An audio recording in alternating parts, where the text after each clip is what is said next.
오늘도 참으로 좋은 날입니다. 오늘은 12월 13일 토요일 주말입니다. 즐겁고 행복한 주말 되시기를 바랍니다. 오늘은 예레미야 48장 26절에서 47절 말씀을 통해서 그 마음에 거만 이로 달하는 제목으로 함께 묵상해 보도록 하겠습니다. 본문 요약은 이렇습니다. 여호와에 대해 교만한 모압은 취하여 조롱거리가 될 것이라고 말합니다. 모압이 벌 받을 해가 임하면 바벨론 왕이 독수리같이 날아와 모압 위에 날개를 펼 것이고 모압은 다시 나라를 이루지 못할 것이라고 말합니다. 하지만 하나님은 마지막 날에 모압의 포로를 돌려보낼 것이라고 약속하시는 내용입니다. 말씀의 거울로 내 신앙 점검하기 1번을 봅니다. 하나님 앞에서 나 자신을 겸손히 낮춥니까? 내가 하나님보다 더 의지하며 높이는 나의 자랑이나 위치는 무엇입니까? 26절에서 30절을 보면 모압은 하나님 앞에서 스스로를 높이며 교만하게 행했습니다. 이에 하나님은 그를 술에 취한 자처럼 비틀거리게 하시고 열방의 조롱거리가 되게 하신다고 하십니다. 교만은 우리를 하나님 앞에 바로 설 수 없게 합니다. 하나님은 이렇게 자기를 높이는 자를 대적하시지만 겸손한 자에게 은혜를 주십니다. 그러므로 내가 하나님보다 앞서고 의지하며 자랑하는 것은 나를 넘어뜨리는 장애물이 될 것입니다.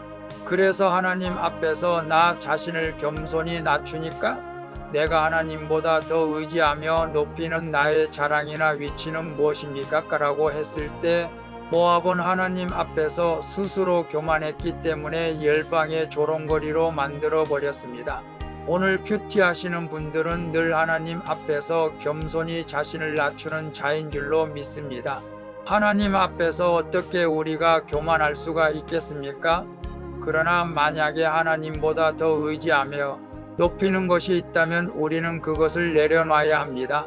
즉 물질, 권력, 자녀, 명예심 이런 것을 더 하나님보다 의지하며 그것이 나의 자랑거리가 된다면 그런 것을 내려놓아야 한다는 것입니다. 저 또한 마찬가지입니다. 하나님 앞에서는 어떤 경우에도 내 스스로가 높아질 수도 없고 세상의 어떤 것도 나를 높이는 자랑이나 위치가 되어서는 안 된다는 것이죠. 목회자들은 명예욕이 있다고 합니다. 저도 그런 것이 있었습니다. 그러나 지금은 모든 것을 배설물처럼 버렸습니다. 우리 모두 하나님 앞에서 자신을 겸손히 낮추는 자가 되어서 하나님이 날마다 주신 은혜로 살아갈 수 있기를 바랍니다. 2번을 봅니다. 오늘도 말씀 앞에 내 죄를 자각하며 돌이킵니까? 내가 당한 일로 슬퍼하고만 있지 않습니까? 31절에서 39절을 보면 하나님은 모압의 무너짐을 애통히 여기십니다. 모압의 포도원은 사라지고 성문마다 통곡이 가득하며 모압 백성은 수치를 당하고 낙심에 빠질 것입니다. 그러나 하나님은 그들을 차갑게 외면하지 않으시고 탄식하며 슬퍼하십니다. 이렇게 징계하시는 중에도 하나님은 우리를 긍휼히 여겨주십니다. 따라서 우리는 무너진 현실 앞에서 나를 위해 울어주는 주님을 바라보며 없어진 재물과 명예 때문이 아니라 내 죄 때문에 눈물을 흘려야 할 줄로 믿습니다. 그래서 오늘도 말씀 앞에 내 죄를 자각하며 돌이킵니까? 내가 당한 일로 슬퍼하고만 있지 않습니다. 라고 했을 때 우리 하나님은 모압의 무너짐도 애통히 여기시는 분이십니다. 더군다나 예수님을 믿는 우리가 넘어졌을 때 얼마나 더 애통하겠습니까? 그래서 우리가 넘어졌을 때 원망하고 슬퍼한 것보다 하나님 앞에 내 죄를 자각하며 돌이켜야 할 줄로 믿습니다. 이 세상에서 죄를 안 지은 사람은 없죠. 의인은 없나니 한 명도 없다고 성경은 말합니다. 죄가 어렵고 고통당하는 분들에게 자신의 죄를 자각하며 회개하라고 하면 기분 나쁘게 들릴 수도 있습니다.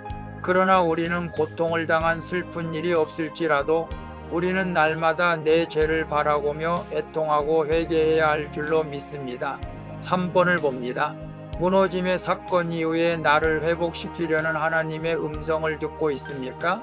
40절에서 47절을 보면 하나님은 모압을 독수리처럼 날아오는 멸망으로 덮으시고 요새와 성읍을 폐허로 만드실 것입니다.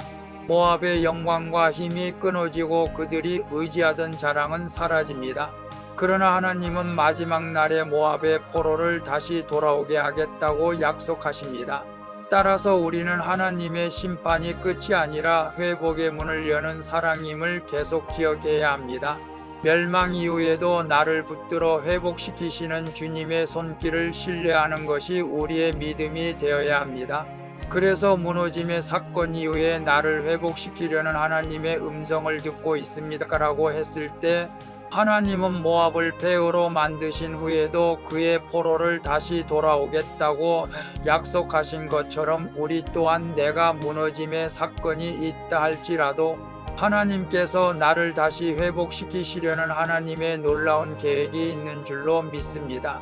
저도 한때 사업하다가 너무나 망가지고 무너져서 일어설 수조차 없는 상황이었지만 하나님께서 다시 회복시켜 주셔서 오늘날 목사로 쓰임받고 있습니다. 오늘 무너진 사건이 있습니까? 너무 절망적이고 고통 가운데 있습니까? 그럴지라도 오늘 하나님께서 회복시켜 주신다는 하나님의 음성이 오늘 이 큐티가 메시지인 줄로 믿습니다. 고통 가운데 계신 분이 있다면 힘을 내시기를 바랍니다. 기도하겠습니다. 주님, 하나님보다 스스로를 높이고 교만했던 마음을 내려놓습니다.